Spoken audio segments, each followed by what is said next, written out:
വന്യമൃഗങ്ങൾക്ക് വനത്തിൽ കുടിവെള്ള സംഭരണി ഒരുക്കി നേര്യമംഗലം റേഞ്ചിലെ ഇഞ്ചത്തൊട്ടി ഫോറസ്റ്റ് സ്റ്റേഷനിലെ ജീവനക്കാർ. കാട്ടാനകൾ ഉൾപ്പെടെയുള്ള വന്യമൃഗങ്ങൾ വെള്ളം കുടിക്കാൻ എത്തിത്തുടങ്ങി.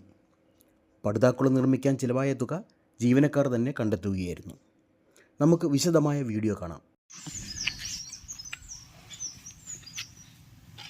ഞാൻ ഇഞ്ചത്തൊട്ടി സ്റ്റേഷനിലെ ഡെപ്യൂട്ടി റേഞ്ച് ഫോറസ്റ്റ് ഓഫീസറാണ്. എൻ്റെ പേര് ജി സന്തോഷ്. നമ്മൾ നേര്യമംഗലം വനം റേഞ്ചിലെ ഇഞ്ചത്തൊട്ടി വനമേഖലയിലാണ് നിൽക്കുന്നത്. നമുക്ക് കാണാം വേനലിൻ്റെ കാഠിന്യം വർദ്ധിച്ച് വരികയാണ്. അപ്പോൾ വനത്തിൽ ഭക്ഷണത്തിൻ്റെയും ജലത്തിൻ്റെയൊക്കെ ദൗർലഭ്യതയുണ്ട്. ഈ മേഖലയിൽ വെള്ളത്തിന് വളരെ ക്ഷാമമുള്ളൊരു പ്രദേശമാണ്, പാറക്കെട്ടുകളാണ്. അപ്പോൾ വന്യമൃഗങ്ങൾ വെള്ളം കുടിക്കാനായിട്ട് ആശ്രയിക്കുന്നത് പെരിയാർ നദിയെയാണ്. അപ്പോൾ ഈ വനമേഖലയിൽ നിന്ന് പെരിയാർ നദിയിലേക്ക് കടന്നു പോകണമെങ്കിൽ ജനവാസ മേഖലയിലൂടെ വേണം വന്യമൃഗങ്ങൾക്ക് പെരിയാർ നദിയിലേക്ക് എത്തിച്ചേരാൻ. അത് ഇവിടുത്തെ മനുഷ്യ വന്യജീവി സംഘർഷത്തിന് വലിയ കാരണമായി മാറിയിട്ടുണ്ട്. അപ്പോൾ മനുഷ്യ വന്യജീവി സംഘർഷത്തെ ലഘൂകരിക്കുന്നതിനായിട്ട് നമ്മൾ വനം വകുപ്പ് അടുത്തിടെ 11 കിലോമീറ്റർ ഫെൻസിങ് ഇവിടെ നിർമ്മിക്കുകയുണ്ടായി.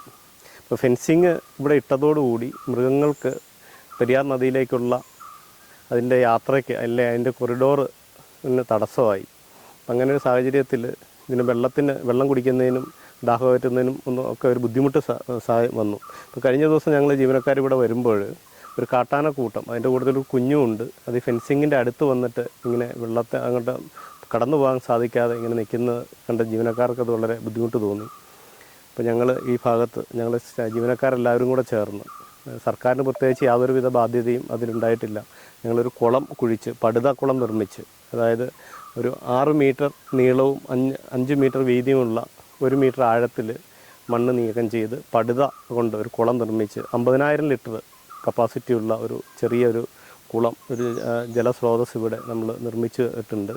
ഈ മേഖലയിൽ ഇപ്പോൾ ആനകൾ വളരെ ശാന്തമായിട്ട് ഇവിടെ വന്ന് കുളത്തിൽ നിന്ന് വെള്ളം കുടിച്ച് തിരിച്ചു പോവുകയാണ്.